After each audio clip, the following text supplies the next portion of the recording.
మీరు ఎప్పుడు కూడా ఒక్కటి గుర్తుపెట్టుకోండి, మీ మీద ఎవ్వరు ఏమీ ఉండదు, మీరు ఊహించుకోవటం. ఎందుకంటే బాగా సెల్ ఫోన్లు చూసి చూసి చూసి వాళ్ళతో వీళ్ళతో సహవాసాలు చేసి చేసి మన బుర్ర ఏమైపోయిందంటే పాడైపోయి, ఏమంటారంటే ఊహల్లో బతకటం అంటారు చూసారు కొంతమంది. దీన్ని సైకలాజికల్ డిజార్డర్ అంటారు. సైకలాజికల్ డిజార్డర్ అంటే ఏమీ లేకున్నా ఏదో ఉందని అనుకోవటం. వాళ్ళిద్దరు మాట్లాడుకుంటే మూడో వ్యక్తి ఇక్కడ ఏమనుకో తెలుసా, వాళ్ళిద్దరు నా గురించి అనుకుంటారనమాట. దీన్నే సైకలాజికల్ డిజార్డర్ అనమాట. అది మానసిక రోగం. అది ఏం పని లేవు వాళ్ళకి ఏ సమస్యలు లేవు, ఇంకా వాళ్ళ సమస్యలను అయిపోయి నీ సమస్య గురించి మాట్లాడుకుంటున్నారు వాళ్ళు. అంటే మన మనసు చూసారా ఎలా అయిపోయిందో. తప్పుడు ఆలోచనలు చేసుకొని తప్పుడుగా నెగిటివ్ ఫీలింగ్స్తో మీ లోపల హార్మోన్స్ అని ఇంబ్యాలెన్స్ అయిపోయేసి మొత్తానికి రోగగ్రస్తులుగా మారిపోకండి. బీ పాజిటివ్ అంటారు తెలుసా అండి. అంటే అర్థం ఏంటంటే ఎప్పుడు కూడా పాజిటివ్ థింకింగ్ చేయండి.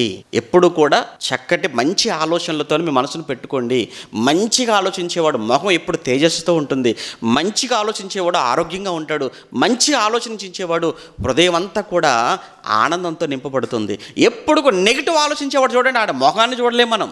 బైబిల్ చెప్పినటువంటి సైన్స్ అండి ఇది. అవునో కాదు, మీరు ఆలోచించండి.